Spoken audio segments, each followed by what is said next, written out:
Bueno, seguimos adelante del modo país. Javier Lacía está con nosotros, presidente del Instituto Nacional de Evaluación Educativa, el INED concretamente. Le agradecemos enormemente que haya aceptado la invitación de venir a conversar con nosotros un ratito. ¿Cómo estás? Muy bien, al contrario, gracias a ustedes por la invitación. Con mucho gusto. En la recta final del año es cuando muchos uruguayos aprovechan para hacer un balance. Sí. Y los temas educativos, bueno, indudablemente necesitan hacer un balance, ¿no? Es verdad, y necesitan un monitoreo permanente, es lo que nosotros vimos con este tema por el que me invitaron, el informe que hicimos sobre asistencia. Necesitan hacer un monitoreo permanente y algún momento de balance. Bueno, contanos sobre este informe. ¿Qué es lo que está planteando? ¿Qué panorama deja plasmado? Nosotros lo que quisimos poner un zoom en algo que primaria ya venía identificando como un problema, pero nosotros quisimos actualizar y mirar de una manera complementaria la información. Claro, ¿y ahí por qué decís complementaria? Complementaria a la de primaria, porque primaria. Los datos de asistencia, es bueno decirlo, primaria ya había advertido que en el informe del monitoreo educativo del año pasado, que hace unos meses difundió, que había un problema y que había un desafío, e incluso desarrolló una iniciativa, el programa Asistencia, desarrollaron una serie de acciones junto con el CEIBAL.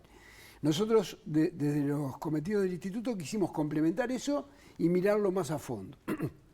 Y lo que encontramos es que en Uruguay y en otros países que monitoreamos en el mundo, a partir de la pandemia viene incrementándose un problema que es bueno decir, en el Uruguay ya era un problema viejo. Esto que llamamos inasistencia crónica, que es bueno definirlo rápidamente, es aquellos niños que tuvieron faltas por un 10% o más de las clases dictadas hasta el momento que se mide.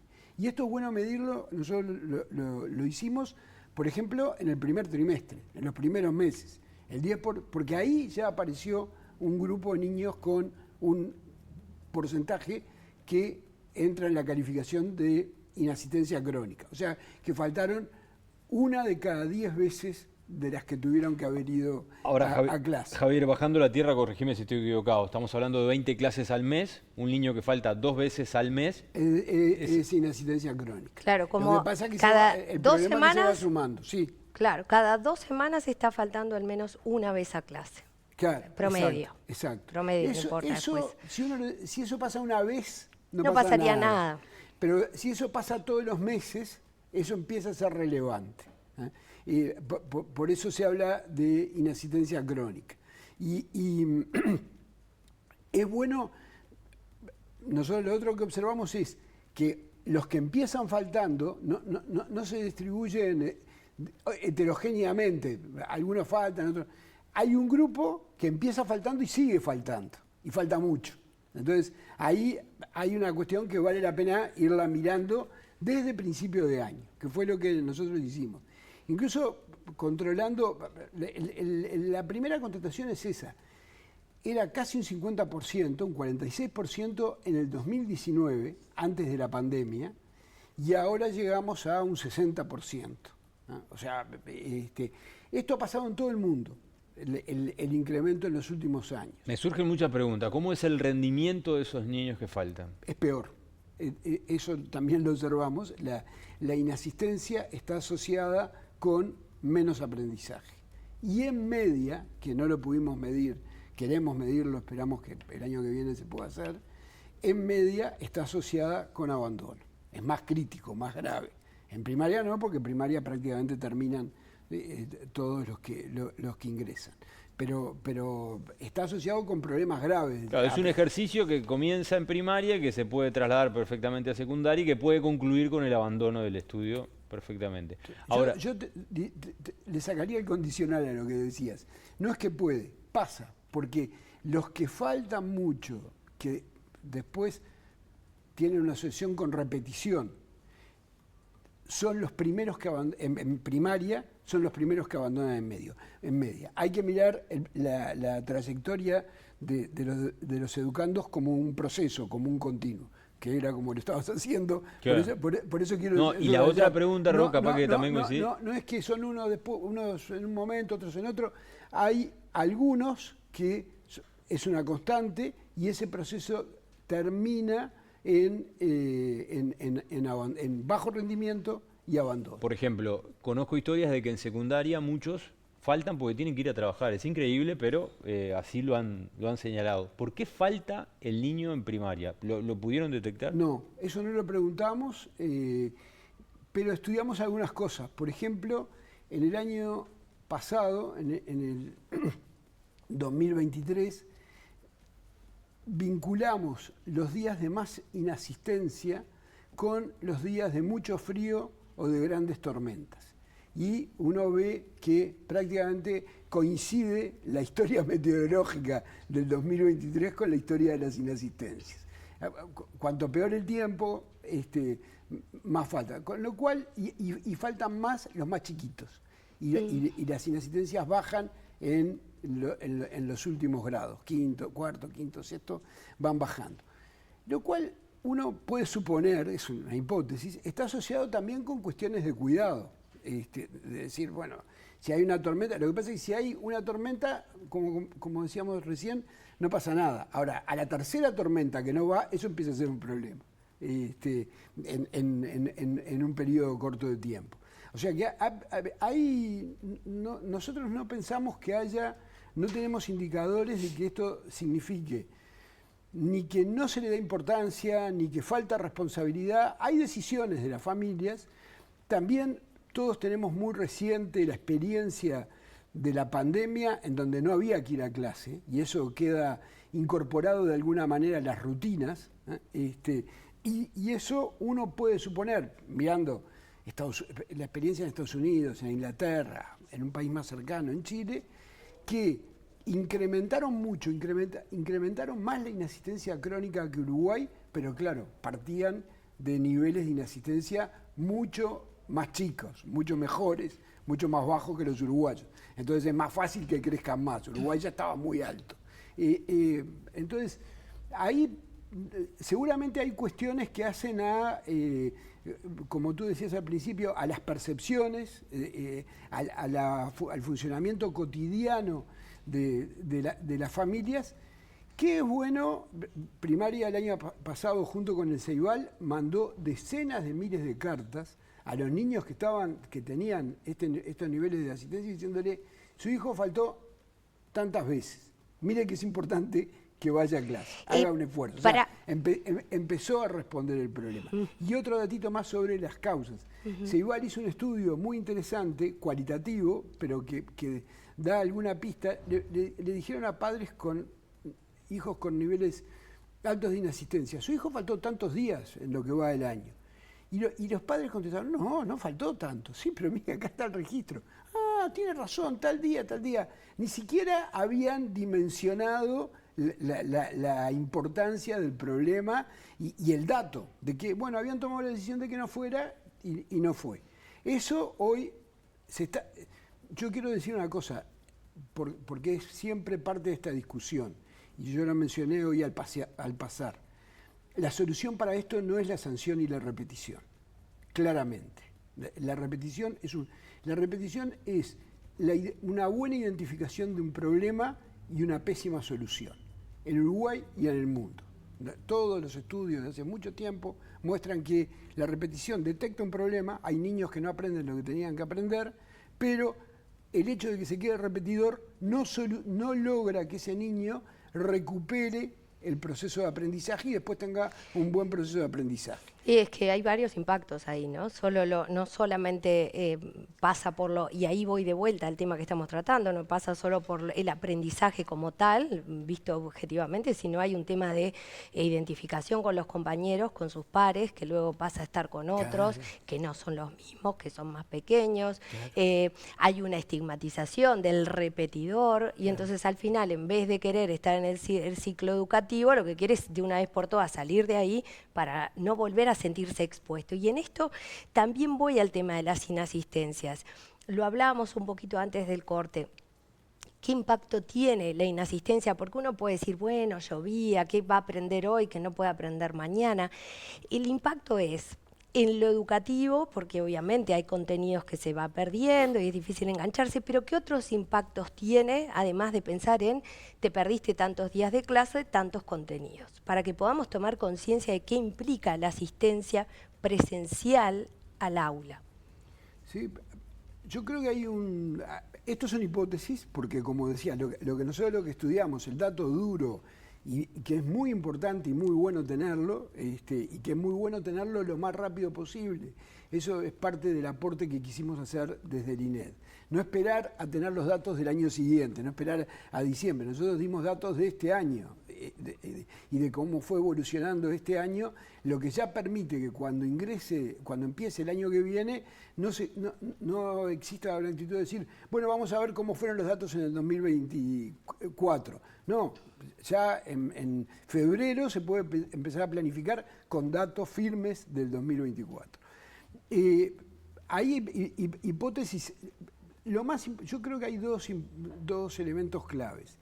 Aprendizaje, que ese sí lo medimos, o sea, esto afecta a los aprendizajes en matemática y en lengua, y otra cuestión que está muy estudiada, que es clave, que es condición necesaria para los procesos de aprendizaje, que es construcción de vínculos. Claro. La relación como decía, los compañeros son muy importantes en los procesos de aprendizaje. Con quién estudio, cómo me relaciono, cómo me siento en la escuela, eso se construye día a día. Y cómo me relaciono y me siento en relación a mis educadores.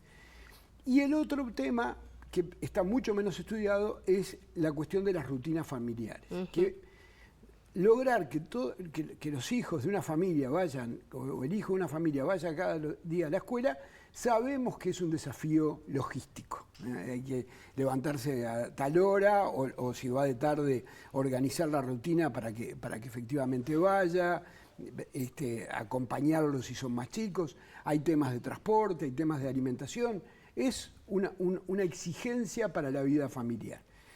Eso también hay que estudiarlo, hay que ver cómo se ayuda a la familia. Ahora, la impresión que tenemos y la impresión y lo que dicen los estudios comparados, la investigación comparada es solo el hecho de que el maestro y la familia tengan la información y la tengan rápido, no al año siguiente, la tengan en lo posible al día siguiente. Esto hoy para el Ceibal y para Gurí, que es el sistema de información de primaria, es absolutamente viable. Hay que lograrlo mismo en media, es un desafío que estaba planteado desde hace tiempo, pero esto es más un tema. Y en primaria hay un muy buen registro, que es la base de todo esto.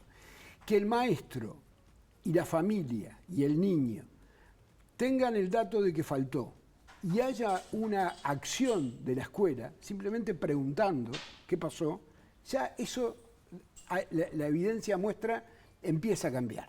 Ya la familia no va a esperar que se le sumen 20 inasistencias. A la segunda, a la tercera va a decir, epa, vamos a ver cómo ajustamos las cosas. Porque esto además, otro dato que agregamos pasa en todos los tipos de familia, en todos los niveles de ingresos. Sabemos que este tema de la rutina es mucho más complicado cuanto más bajo es el nivel de ingreso. Las familias de bajos ingresos, uno de los problemas que tienen es baja respuesta a imprevistos. Se enferma alguien en la familia y es un lío mucho más complicado de resolver que cuando se enferma alguien en una familia de sectores de ingresos medios o de ingresos altos, que tienen otro recurso, puede ir un familiar a buscarlo, tienen otra manera de resolverlo, ¿no? Pueden pagar un transporte para la familia que está más apretada. Cada una de estos imprevistos, de estas contingencias, es un problema difícil de resolver. Y hay dos datos interesantes para terminar de pintar el panorama. Primero, esto se da más en los hogares de ingresos más bajos, como todos los problemas educativos, ¿no? Pero se da en todos. Yo diría como también la gran mayoría de los problemas educativos. No es que en los sectores de ingresos medios y altos no se da. No exista. También se da. Se da menos, creció un poco más incluso en los últimos años. Después de la pandemia, claro. Después de la pandemia fue tremendo porque todos también se acostumbraron a esto desde la probablemente. compu, ¿no? Eso también hay que estudiarlo bien, cuánto afectó la pandemia. Seguro que, digamos, es muy probable que haya afectado, uno tiende a decir seguro que afectó, mirando además la experiencia comparada, pero hay que estudiarlo. También es muy bueno identificar, este es un problema que tiene décadas en el Uruguay. Y esta es otra característica de los problemas educativos uruguayos. Son viejos, van avanzando de a poquito y llegan a niveles graves de alcance, de impacto. Javier, te pregunto, vos decís, la repetición no es la solución, pero esto incide en el aprendizaje. Yo recuerdo cuando era chico de ir a la escuela porque sabías que repetías. Si tenías más de 20, 25 faltas, 30 faltas, repetías. Y era uno de los motivos por el cual ibas a la escuela. Sí. ¿Cómo corregís esto? Porque si le decís a la familia, bueno, pero si el chico falta no va a repetir. Yo creo que hay... ¿Qué vuelta le buscas? Cuando uno mira la experiencia de los que han logrado resolver esto exitosamente, y este problema de la inasistencia, especialmente en media, es un problema viejo en el mundo, pero que se ha enfrentado con mucho más éxito que Uruguay en el mundo, por eso hay experiencias que mirar. El mecanismo efectivo es información, primero que nada, saber, eso hoy en secundaria y en UTU es un problema, hay que mejorar mucho la calidad de la información de las inasistencias. Saber por qué falta. No, y saber qué falta. Porque es un profesor, después otro, ¿quién junta toda esa información? Pues si faltó una clase no es lo mismo que si faltó a todas las asignaturas. Y si es el segundo día que falta, no es lo mismo que si es el primero.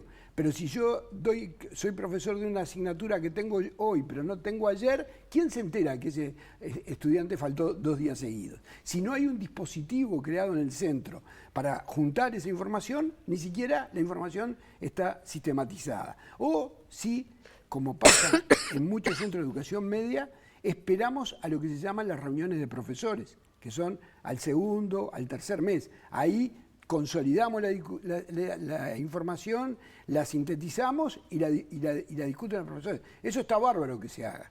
Pero teniendo herramientas hoy que permiten... Es que hay que llegar mucho... Claro. O sea, eso también hay que hacerlo, pero hay que empezar a verlo la primera semana. La primera información, y lo segundo es diálogo entre estudiante, educador y familia sobre qué pasó. La relación entre educadores y familias hoy en el mundo se ha observado en muchísimos estudios, es un factor que incide mucho en el resultado, en el aprendizaje, en cómo se sienten los niños.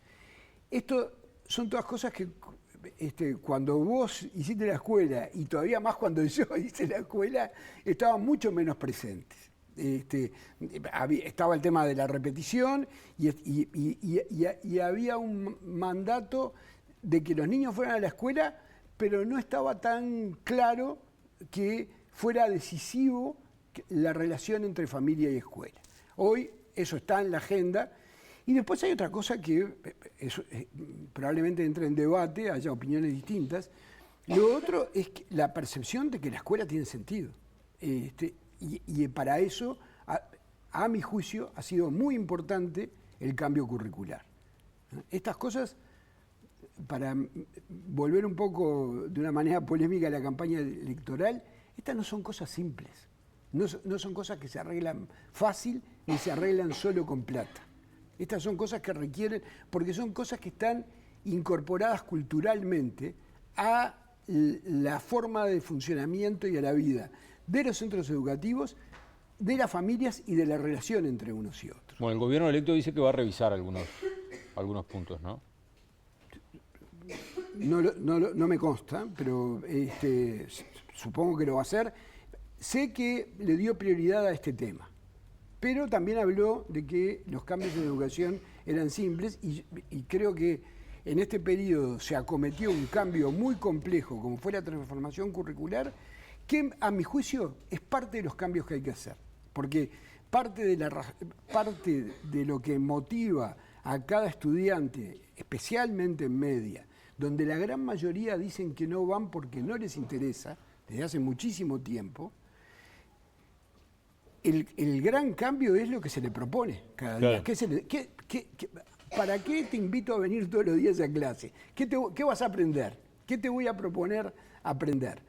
Eso era muy complicado cambiarlo, es muy complicado terminar de cambiarlo, y se dio un paso en la buena dirección con la transformación curricular del año 2022. Nosotros teníamos un currículo que yo entiendo que fuera muy desmotivante, porque era un currículo de mediados del siglo XX, era un currículo enciclopédico. Y los currículos hoy en el mundo ya no son listas interminables de contenidos, son propuestas de aprendizaje y de hacer cosas, con esos contenidos que aprendo, contenidos y desempeños. Eso, a mi juicio, es también parte. ¿Qué le proponemos a los estudiantes? Tal vez más en media que en primaria, pero también en primaria, porque yo no creo que el aprendizaje tenga que ser todo divertido, entretenido. Yo creo que hay una parte del aprendizaje que es esfuerzo, que es constancia y compromiso. Compromiso, exacto. Pero me tiene que entusiasmar. Tengo que estar convencido que el esfuerzo vale la pena. No lo puedo hacer solamente porque tengo la obligación de hacerlo. Claro. Bueno, y a partir ahora, cuando arranque el año, ¿cómo debería posicionarse la estrategia? ¿Fomentar ese acercamiento de la familia, del estudiante? ¿Sí? Yo lo primero que diría es información. Las escuelas hoy tienen sistemas de información para monitorear esto online casi, al día siguiente. Y lo segundo es tener dispositivos, y ahí hay otro problema, de que, de nuevo, yo difiero con el gobierno recién electo en que estas cosas sean simples de cambiar. Uno de los cambios para que esto se concrete es cambiar la relación, los contratos de los docentes. Los docentes no es que no lo hacen porque no tienen ganas o porque no les parece importante. El problema es que nosotros en Uruguay tenemos un viejísimo sistema de contrato de docentes, que es contrato de docentes por hora, incluso en los maestros. A mí me contratan a partir de que yo entro y salgo de clase y después por corregir y preparar. Y esto exige algo que hace años coincidimos todos los partidos políticos y todos los técnicos, que era ir a lo que se llama el docente cargo, no el docente por hora de clase. Desde el año 2012, 13, eso estaba planteado con un acuerdo desde el presidente Mujica en aquel momento hasta todos los partidos. Y no se logró implementar. Se logró avanzar en la implementación en algunos departamentos y en los María Spínola recién en este periodo. Eso es muy importante porque el asunto es quién se encarga de esta información, quién mira esta información. Sobre todo en media, es especialmente, que está muy fragmentada en asignaturas, es especialmente complicado. Pero también en primaria, que lo ideal es que el maestro del niño, claro, no tenga una hora más para llamar por teléfono a los niños que no vinieron y saber qué es lo que pasó. Quedó clarísimo. Bueno, Javier, linda charla, muchísimas gracias por habernos visitado y bueno, veremos cómo arranca. ¿Están dadas las condiciones? ¿Cómo venís monitoreando para que los cursos arranquen el año que viene de forma normal? Sí, yo entiendo que sí, para que arranquen de forma normal y mejorando, porque ha habido varios cambios curriculares que hay que avanzar en la implementación, que son desafiantes, que son exigentes, que han tenido problemas, nosotros los hemos observado y los hemos conversado muy bien con la ANEP y ha estado muy abierta, muy receptiva. Yo creo que hay que seguir mejorando, hay un proceso que ojalá que no pare de mejora y que es complicado. Perdona que te pregunto, ¿cuáles serían esos cambios con los que se pueden encontrar los docentes y los chicos ahora cuando ingresen al nuevo año? ¿Hay algún cambio sustantivo que van a notar en el proceso? Sobre todo en bachillerato hay una nueva malla curricular que la idea es que se vaya implementando a partir del año que viene, que como todas estas cosas es progresiva. Yo también soy docente, uno no cambia la forma de dar clase de un año para el otro, uno la va cambiando progresivamente, pero lo bueno es tener una orientación de cambio. Creo que ese es un cambio. Hay desafíos de la propia transformación curricular en el nivel básico, en la educación básica integral, de primero a noveno, y esto también es muy importante que arranque en preescolar, porque el problema, nosotros no lo estudiamos, pero el problema de la inasistencia también es grande en preescolar porque es donde es más complicado llevar al niño a clase. Quedó clarísimo. Javier, muchísimas gracias por estos minutos. Buen término de año, feliz 2025 y bueno, la seguiremos en cualquier momento. Bárbaro, feliz año, buen comienzo. Gracias a ustedes.